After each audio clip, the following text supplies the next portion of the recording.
welcome to Can You Just Sit With Me? Where I discuss hope in grief, hope in the hard place, and hope during the challenging times of life. I am your host, Natasha Smith. Thanks so much for joining me today. So today, again, I'm excited to have Latonya Moore of Joy in the Ordinary with me. And I met Latonya online through our blogging communities, right? Yeah.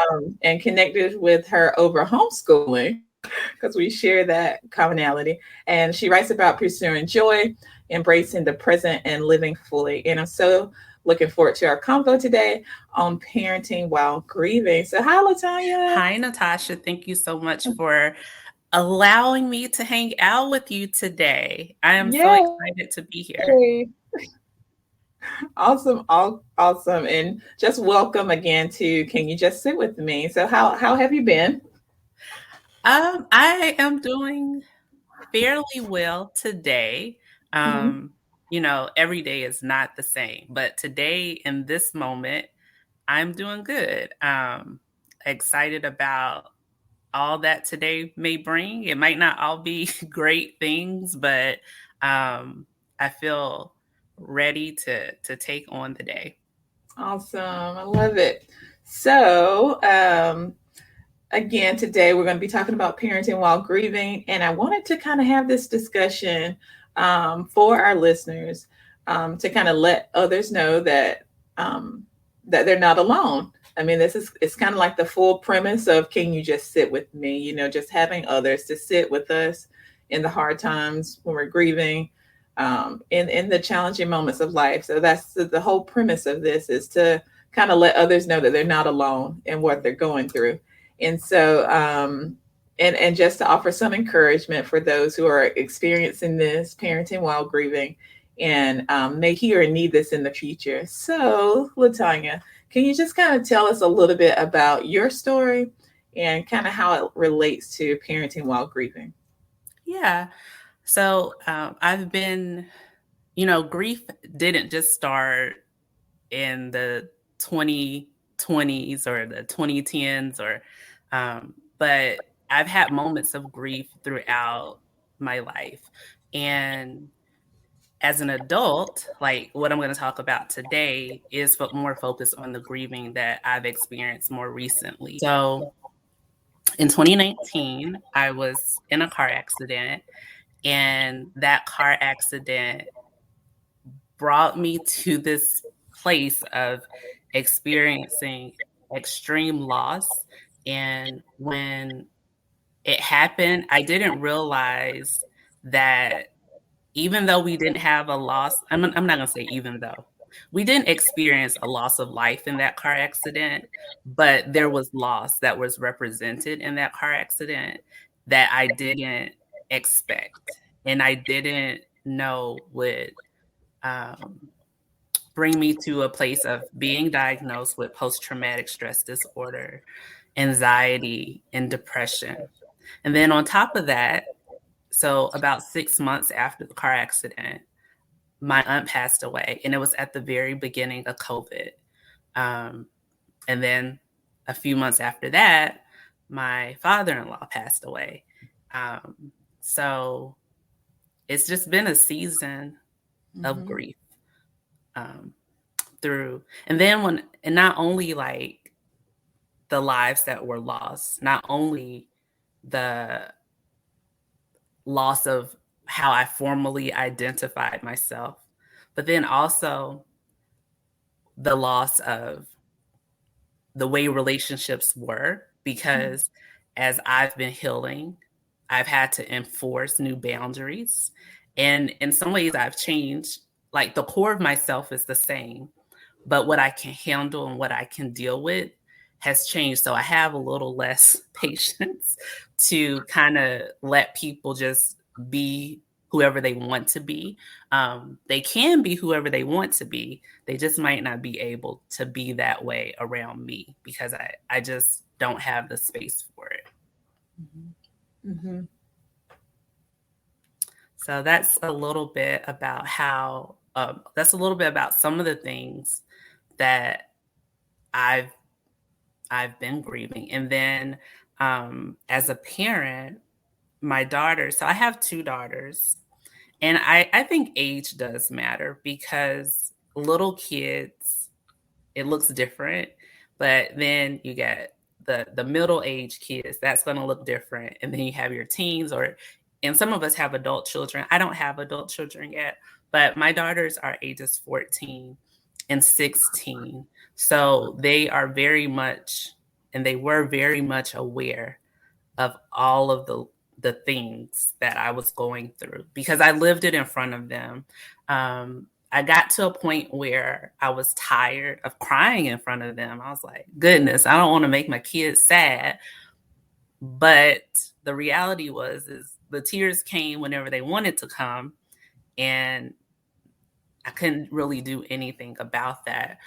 But what I've learned by experiencing all of my emotions in front of my daughters instead of feeling like I need to press it down or put on a brave face for them, it really shows them how, if they are ever in a similar situation, how you can still live through it, and it's okay to show all of the sides of yourself. Like, I don't have to smile all the time and be the super fun mom. If I don't feel like being that, I can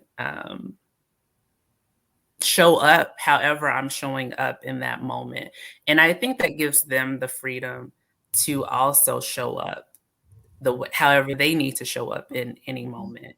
And I remember when my aunt passed away, and I had to tell them. So I want to say, like, I don't have a lot of close relationships in my family. And I'm guessing it's probably because we don't live in the same area as my family members. We've all kind of just dispersed and we just all kind of do our own things. But I have some really close relationships with some parts of my family. And my aunt was one of those relationships that was close. So she was like one of the few family members that we went to visit, that has come to visit us, that talk on the phone, make sure we send pictures to, like a deeper connection. So I had to tell them, in the midst of me still holding PTSD, depression, and anxiety, still like all jumbled up from that. And then at the time when she passed away, my husband was in North Carolina caring for his dad, who was passing away too. So I was at home by myself with my daughters, and I told them, Aunt Cheryl has passed away. And I don't even know if I could really sit with y'all fully in your grief, because I'm still trying to hold all this other stuff inside of me and trying to keep it from falling apart. So you can come to me and I'll do the best that I can, but I don't even know if I'm going to be the best person to comfort you right now. Like, and that's kind of hard, because as a mom, you want to, or I want to be as fully as available as I possibly can. But in reality, I wasn't really able to do that. Like, I wasn't really able to just probably hold them the way they needed to be held, because I felt like I needed to be held. And it was just so overwhelming. And then along with the well wishes of, she was sick and it's okay. I mean, she's, in a better place, and all of those, the things that folks say. And maybe that's also how they deal with their own grief. But I remember saying, like, I understand that, and praise God that she's more than likely more happier there than here. Like, I totally get that. But even in her death, it represented another loss. It represented what I didn't have in my relationship with my own mom. So not only did I lose someone that was really close to me, it also broke open these other feelings of, well, dang, I have no one now. Like, even though my mom is still on this side of earth, I don't have that type of relationship with her. And it just really caused me to grieve even more. So it was like layered. And sometimes I don't think people realize that sometimes what we see, like, oh, we see this particular thing happening, there's some other layers underneath that particular thing that makes what looks like not so big of a deal. And maybe you are being too emotional, or maybe you're just sensitive, or in the list of making normal emotions sound negative goes on. It doesn't help, though. It doesn't help, and it doesn't acknowledge stuff that isn't seen, the invisible stuff. And a lot of it is working through invisible stuff. And sometimes it goes deeper than, oh, my car is damaged, or my aunt is no longer on earth. It can go deeper than that. Wow. Yeah. You said so much. Like, in that little bit of time, you said so much. Wow. Let's see where to start. Well, one thing that sticks out immediately is the well wishes. And then I'll work my way back, because I've come to find out that people just don't know what to say. And sometimes it's to our detriment, the people who are grieving. Yeah. Because they just don't understand. And that's one reason why we have the podcast. I'm writing the book, because I've come to find out people just don't know. Yeah. Or, because of life and what they have going on, it's hard to have the deep concern and empathy that God tells us to have. It's like, they're more self-focused or more self-absorbed. And so those who are grieving, we get the bad end of the stick, so to speak, because they, words just fly out of people's mouths thinking that they're comforting us or speaking kind words, and it's really not helping the situation. Because really, more so, those who grieve, we need someone to acknowledge the grief, right? Acknowledge and validate it, instead of giving words that they feel may or may not comfort us. So I totally understand that piece of it, because it's challenging. Yeah, I know they're in a better place. I know that, they're in a better place. And yeah, I know they're probably having way more fun than we are, because it sucks right now. The grief is so hard. And so I know, we know that, but yeah, so I totally get that piece of it. But it's so much to unpack here, and we might have to. We'll see how it goes, because it's so many. You've noted so many things that that needs to be spoken and needs to be talked about as it relates to grief. Let me kind of back up a little bit and go to just the layers, right? The compound grief. Woo. It's a lot, So we know that loss, it encompasses so many things, right? So it's like when we used to think about loss, I'll say that when I used to think about loss, and when people, sometimes people still kind of think it, but we think, it's the death of a loved one. End of story. That's what it is. Put it in a box, but it is so many things. And we find that today in your story, right? Yes. So because with the car accident, people, because it, like you said, it wasn't a loss of life. They're like, oh, she had gotten in a car accident, and everybody's, fine. Y'all fine. Y'all can walk away from came out alive. Girl, you got your life. You doing good. But nobody sees the underneath, the loss that you said you experienced. And then, like you said, on top of that, the loss of a close relative.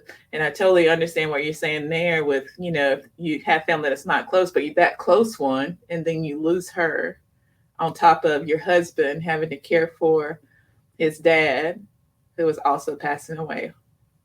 So the compound grief in itself is just so much and can be so overwhelming, because when you're trying to get over one thing, here's something else. Yes. And I've totally been there, and it's like, whoa, but I haven't even processed this over here. I have not processed this.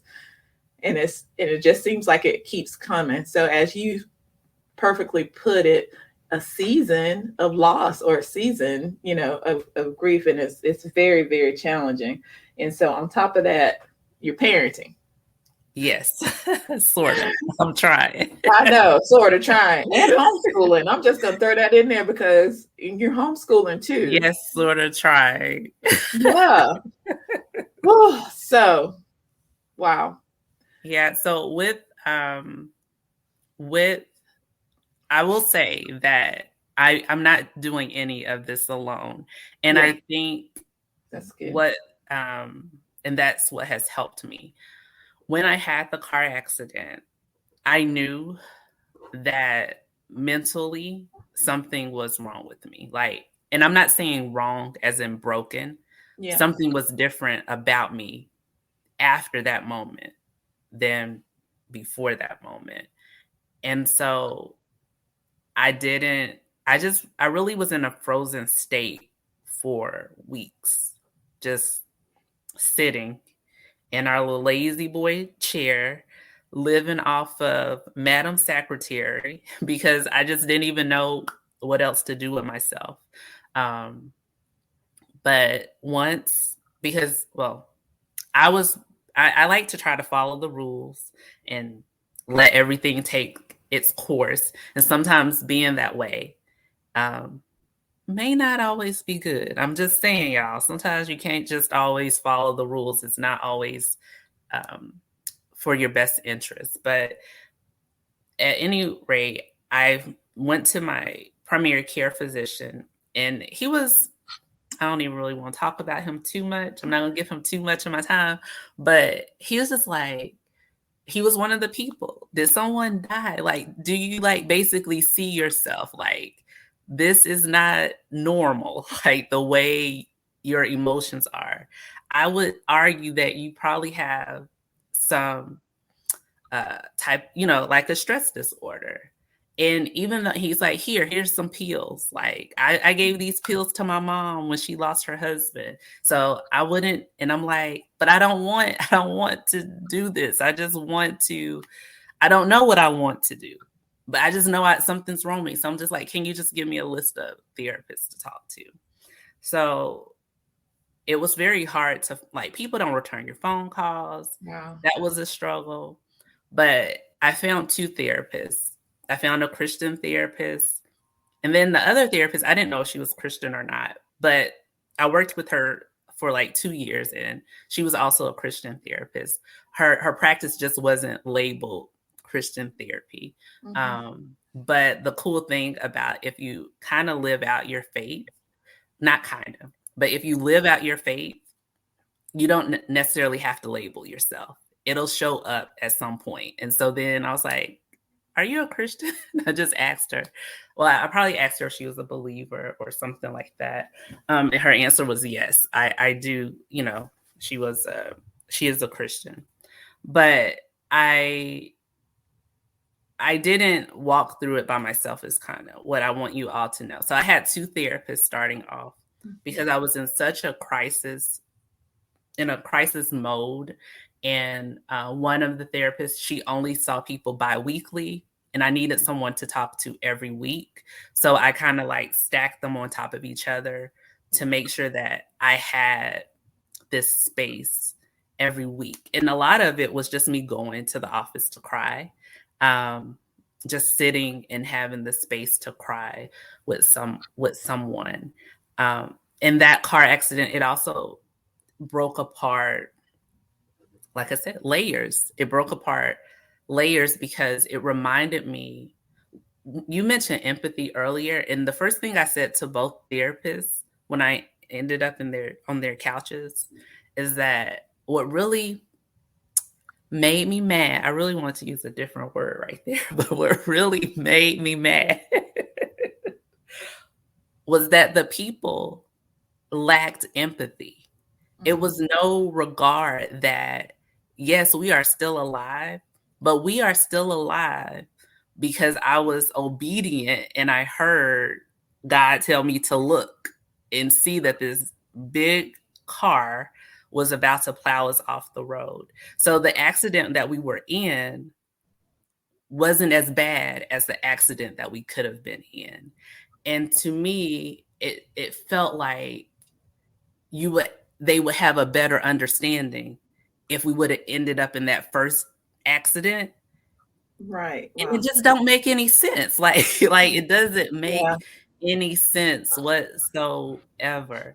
And and the police officer coming with the statistics of, people are in X number of accidents a year or so. And I'm like, well, I ain't never been in one like this. I've only had somebody bump me as I'm trying to leave out the parking lot.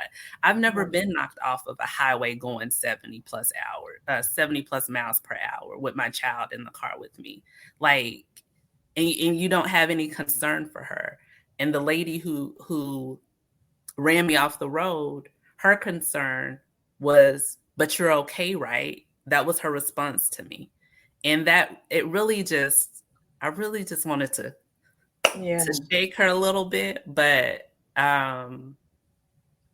the way, my system works is either, we have fight, or freeze. And typically I just freeze. And that's Mm-hmm. kind of what happened to me.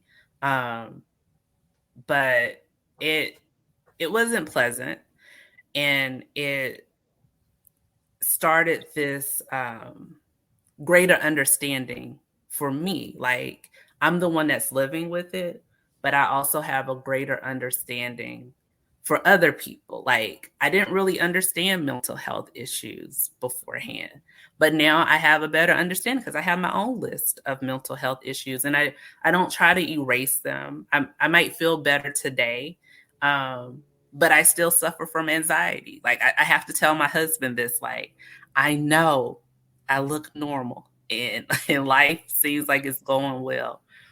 But you can't tell me, like, I have something to tell you and you might be mad about it and then wait 5 hours to tell me, because Yeah. I'm the one that's going to be in physical pain. My back is going to be hurting. My brain is going to be doing all this extra stuff, and it just doesn't feel good. So there has to be some mindfulness.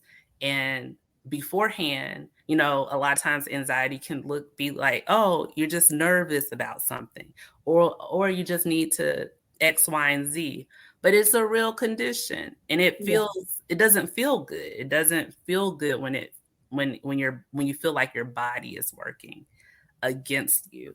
So I have more empathy. Like, I feel like I was an empathetic person beforehand, but I feel like I have more empathy for the things that I didn't understand beforehand. Like, even when it comes to loss of life, like a family member, I, typically like when my grandmother passed away, I cry, I felt sad, but then it's like, okay, well, life will go on. You just keep going and keep going.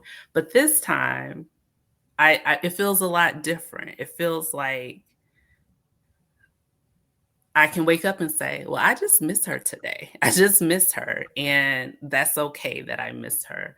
Or, I don't want to delete her phone number out of my phone, and I want, if I feel the urge to go look at a old text message, I can't. I mean, that's the cool thing about technology. Mm-hmm. Um, and sometimes like this weekend, I thought I was just sleeping. I had a dream, and I started crying in my sleep, and I woke up in like a lot of tears, and where the techniques that I learned from having PTSD like I kind of could use to calm myself down, like tapping and breathing, and not in a way to like push it off and say like just stop it, but more to kind of get myself to calm down a little bit, but also remain aware. Like, okay, you just miss her, and that's fine. Mm-hmm. Yeah. Very challenging. And that's what something you said stood out, where like just based on your experience, you do have a greater sense of empathy for different spaces. So because you have experienced it. So that's why I just feel so strongly to put this out there for those who are grieving, yes, and experiencing hard times, challenging times, to not feel alone, but for those who love these people, Yes. to also hear this so that they can have a better understanding, um, and like you said, a more mindfulness to take appropriate action or steps, or to be more mindful of what people, especially I don't want to say especially those they love, because we just need to be kind to people. Mm-hmm. Yeah. But I'm just saying from a standpoint of people who are close to those who are grieving and experiencing this, so that they can be mindful of, she may look happy, but I know she has experience, she's gone through this. Like, I know these types of things or experiences that she has. And so there may be some other things going on that I don't see. Yes. And that's something that could lead us to parenting while grieving. Yes. Because, my kids can't see everything. Right. And as part of parenting, like, I do believe that we should live fully. Like, they should be able to see our full humanity.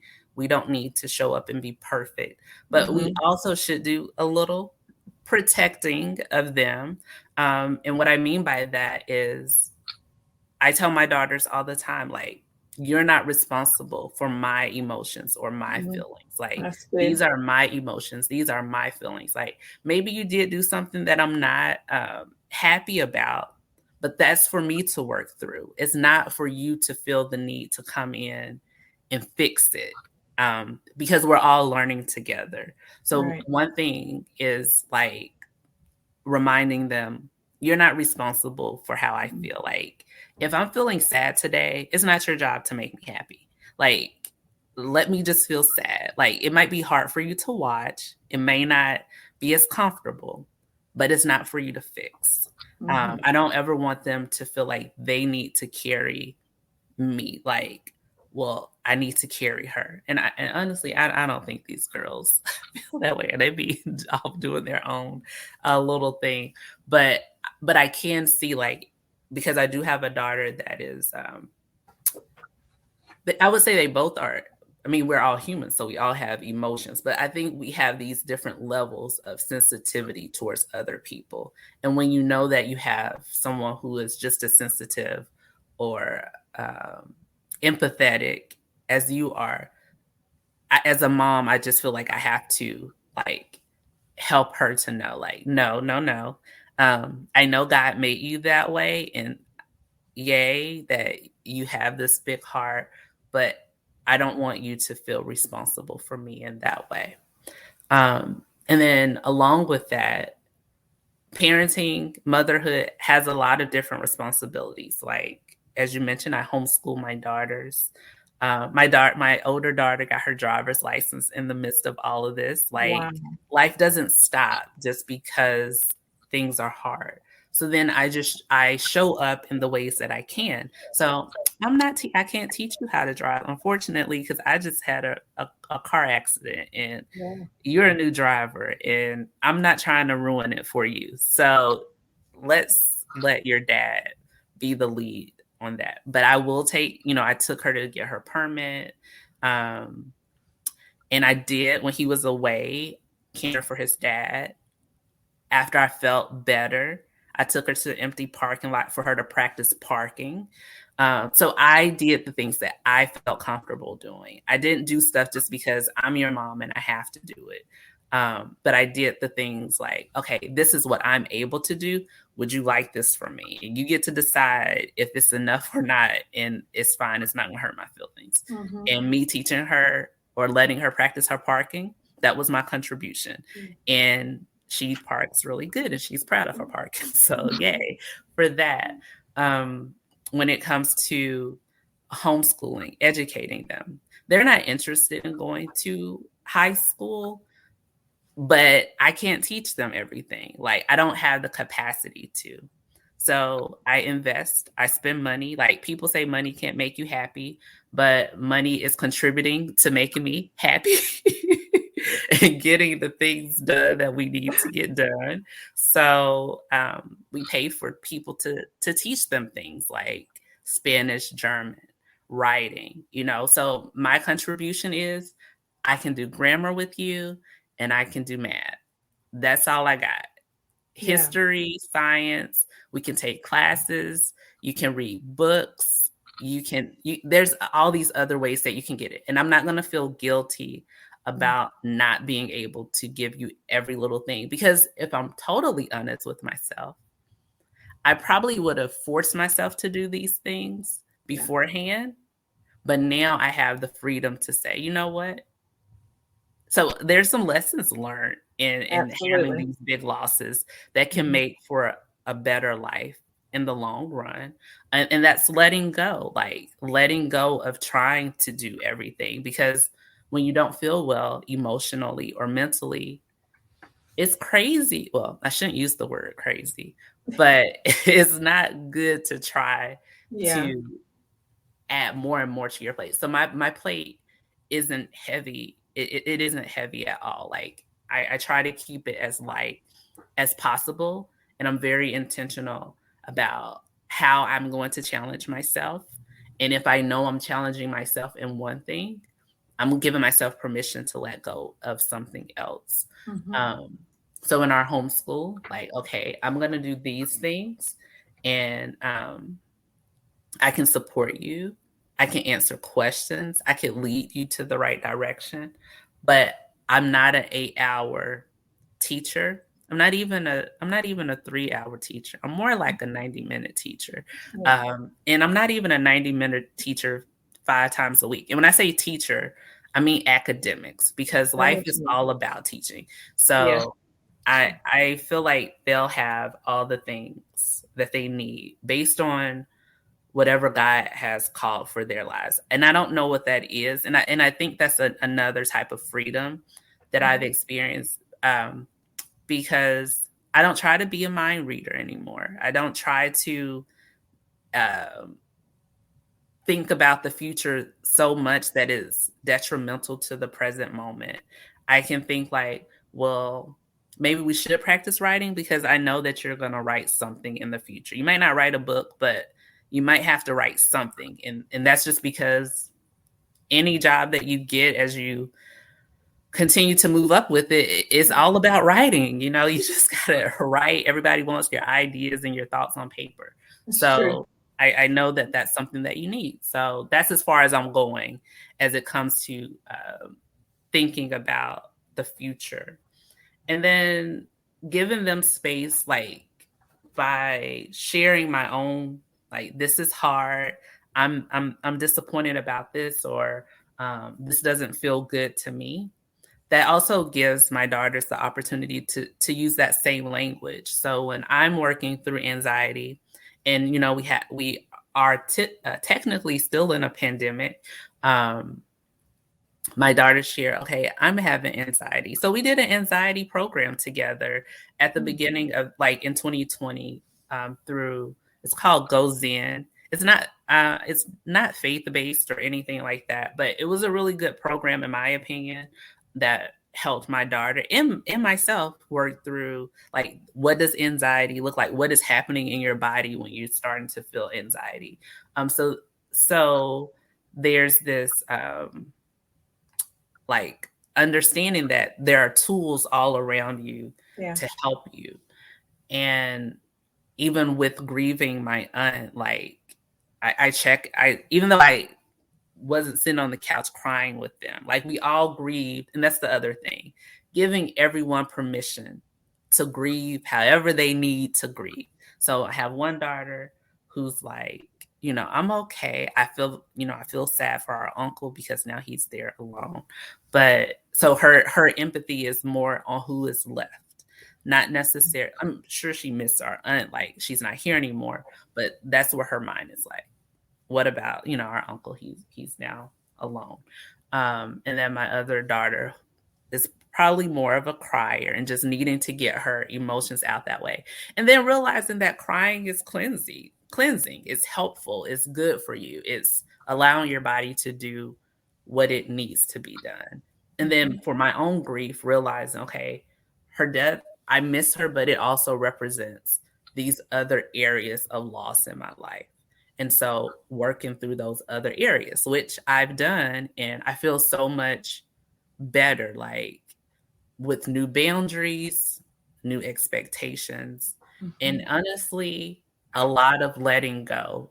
So if I can say one thing when it comes to parenting while grieving, and even if you're not a parent, I would say living while grieving is giving yourself permission to let go and experience maybe a new life. Because when that moment happens, some of it isn't going to return to the way things used to be. So giving yourself permission to say, I'm going to let go. Like I used to really want to write a lot more often than what I actually do right now.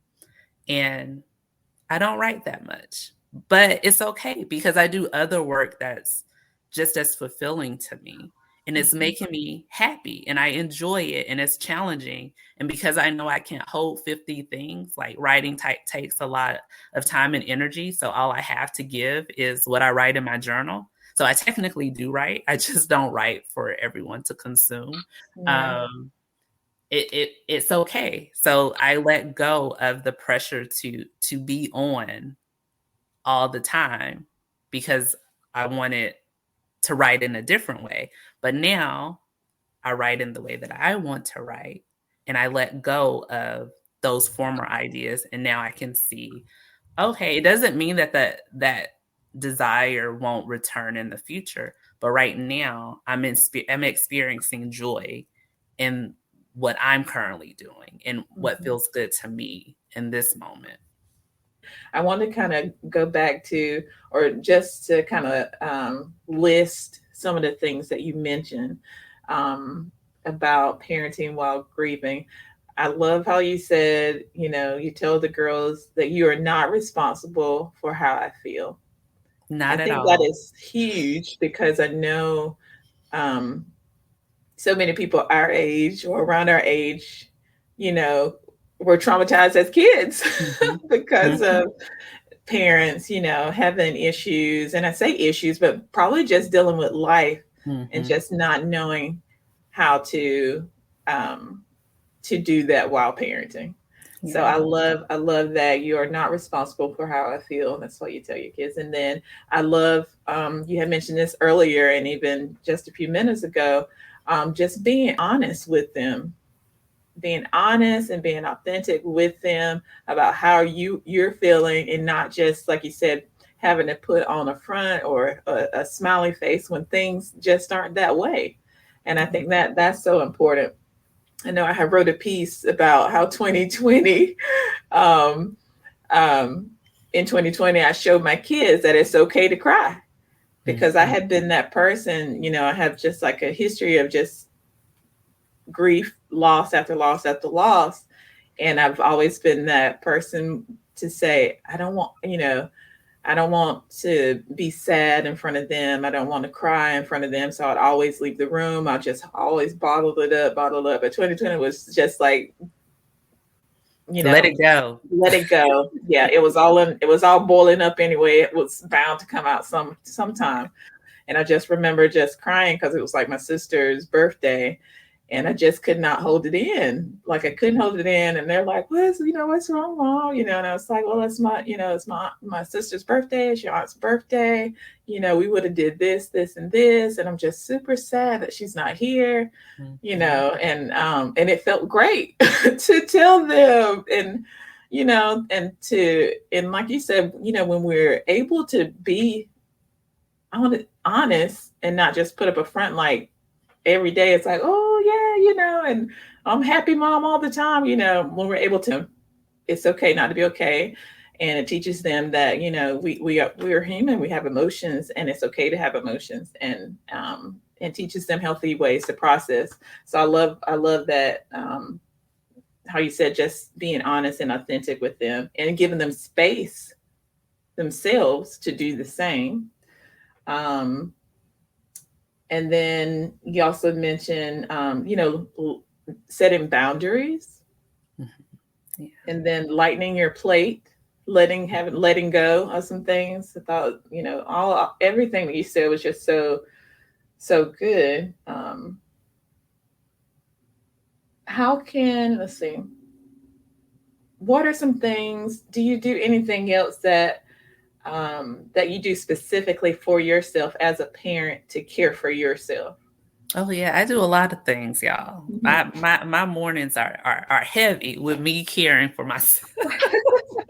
So I start each day just really um, focusing on Latanya. One thing, okay, you mentioned like the childhood trauma and like the things that we carry with them. So I I had started using Noom. Okay. I started using Noom because I did take medicine. I told you guys that the doctor gave me some medicine. And I was like, boo you. I'm like, I ended up like going to psychiatrists and everything. So I did take medicine. Um, and I had bad appetite. I had just like everything.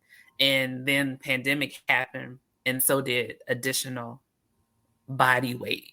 So that happened. So I started using Noom, and I started using it because it was getting hard to walk up the stairs. And I was like, okay, my body don't like this. It doesn't like the extra.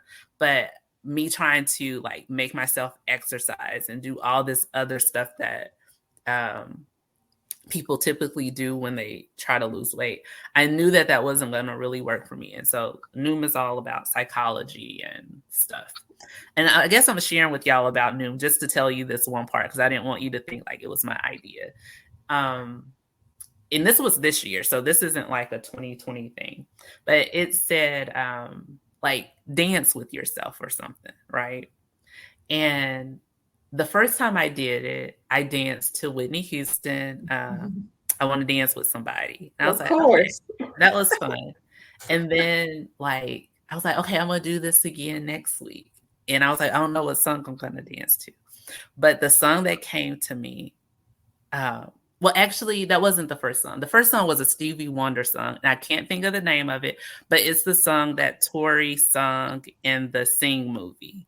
Um, and I can't think of the name of it, but it was a Stevie Wonder song. And then I did Whitney Houston, and then I was like on this roll. And then the next song was Stevie Wonder, "Isn't She Lovely?" Mhm. And every time I would hear the song, it would make me think of my daughters. But when I listened to it this time when I was dancing with myself, and I thought, like, Latanya, you can be the she in this song. It doesn't have to be someone else. Like, you are worthy of being the lovely she. And it really, when that thought came to my mind, it was so cathartic. Like, it was a cleansing cry. Like, I danced and I cried, Wow. and it felt so good. Mm. So some of the practical things, dance with yourself. See yourself as the child who needs to be nurtured. Like, see yourself not as a grown up who needs to have everything together, but see yourself as someone's child. And when I say someone, I'm just really talking about the creator. Seeing yourself as his child who needs to be nurtured, loved, and cared. And when you look at yourself that way, the perspective it reframes and it changes to where you are able to be just as gentle with yourself. And if you realize, like, dang, I'm not even really gentle with other people, because that's something totally different. Like, if you realize, like, I'm not really gentle with myself, I'm not really gentle with other people, working on that gentleness can change your life, because it makes you not feel like you have to keep up so many walls, and to box yourself in as much. So I also, some mornings, I run me a hot bath and just sit in the tub. I read. I read books that I normally wouldn't read. Like right now, I'm reading The Happiness Project. I read Maybe You Should Talk to Someone. I've read Set Boundaries, Find Peace. So those different types of books, those are books that I typically wouldn't read. But in all of them, they're just other books to help you feel less alone. And they're just regular, normal people sharing their stories. I go for walks.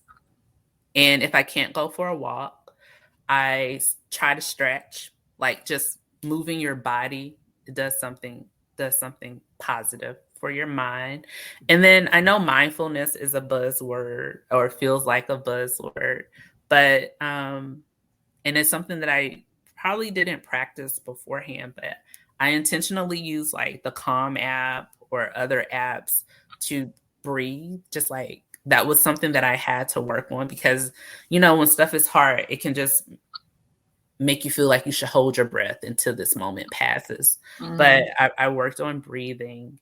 And so that's something that I do. And I guess if you didn't do anything else, well, I would say pray if you don't do anything else. But sometimes praying can be hard, because you might not feel good on the inside and you might not want to go to God all mad, but he can handle it. I mean, I had my husband, he could hear me like having this long conversation in the shower, and it was loud, and I was angry, and I was yelling, and I just wanted to just slap everybody. But getting it out and letting, I talked about letting my kids know how I really feel, but letting the one that created me know how I really feel is really freeing. So when I couldn't pray, I would just pray. I would pray, Holy Spirit, intercede on my behalf. And then I have little books that have prayers in them. So reading those kind of helped me when I couldn't formulate my own prayers. So if you can't do anything, I would suggest praying. But if you're not a believer, I would suggest practicing gratitude, like just writing out things that you're grateful for every day, to kind of just get yourself in the spirit of acknowledging life is more than this very hard moment. Like even in the depression, because I experienced like a bout of depression in July. But even in the depression, I still felt joy. Like I had a job that is really awesome. I have kids who are healthy. I have a husband who loves me. I have a creator who provides for me each day. I have hot water in my bathroom. Have Uber Eats on my phone. If I just can't get up and give me some food, somebody can bring it to me. And so like, and it doesn't even have to be things that cost money. Like, well, everything costs money, like even the electricity, but it can be like those simple things. It doesn't have to be, oh, someone bought me a fancy purse, but, oh, I got this used book from the bookstore and it's helping me to move to this next point. So, or even a friend, like I had friends that cried with me over the phone, like one of my good friends that lives in DC. And I called her early one morning and she just sat with me and cried. And if that ain't something to be grateful for, I don't know what is. So I guess basically like prayer, gratitude, and then giving yourself permission to just fully be. And it might be uncomfortable, but you can do it. When I had that depression in July, I told my manager, I was like, I don't know how much work I'm going to do because I'm experiencing depression, and I don't know how long it's gonna last. And she sent me flowers. And Wow. sometimes people, we're taught to believe that people don't care about that stuff. But how can they care if we try to pretend like we're okay? In a way to build a more empathetic world, we have to put ourselves on display a little bit. Absolutely. It's I feel like, I don't know if it's our generation or just the world or like the people before us. I know my family is like this, like when as it relates to loss or what you consider deep things or maybe even mental health and those type of things. It's like, zip it, nobody talks about it. And so you are left feeling kind of crazy, or like, I don't know how to process this, what's going on with me. Something's wrong with me. But that's not totally not the case. Like you said, we're not broken people, it's just like having the tools to process what's actually going on in my life. So anyways, another story for another time, because that's just so good. But so let's try to wrap it up a little bit. This has been so good. So good. Let's kind of just sum it up, or just kind of let's talk about where can we find you? Okay. Where everybody can find you. Just let us know that. And then just what do you want to leave everyone with today? Okay. So you can find me at jointheordinary.com. And if you head over to jointheordinary.com, you will find links to my podcast. I'm on social media. I'm more active on Instagram, but y'all, I'm not like active. I'm sort of active. But you can find the links to to me on social media at jointheordinary.com. But if you really want to like hear from me regularly, I would suggest joining the newsletter list that's at jointheordinary.com, because I try to write to the people who subscribe at least every week, or every other week at the minimum. And then, y'all, I'm just going to leave you with, in grief, in loss, in trauma, in pain, you can still have a full and joyful life. And it doesn't mean that you're not going to cry. You're not going to feel sad. You're not going to be angry.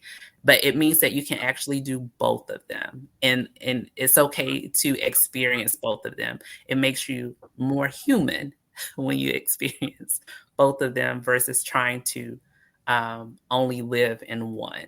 And so don't live only in your grief, and don't live only in being happy all the time, but allow both of those to be the full experience of your life. Perfectly said. So good. So thank you so much for joining me today on Can You Just Sit With Me? I enjoyed sitting with you. Well, thank you for having me. I enjoyed it too. Hey, I don't even know what I'm going to say half of the time. So, well, it just flowed, and it's been, like I said, very insightful. And I know those who are listening are just going to glean so much from it, and we'll be listening to it over and over again. So I appreciate you so much. And until next time, like I said, we're going to have you on the live and continue more conversations from this conversation. Sounds like a plan. Have a great rest of the day. And thank you all for listening. Okay.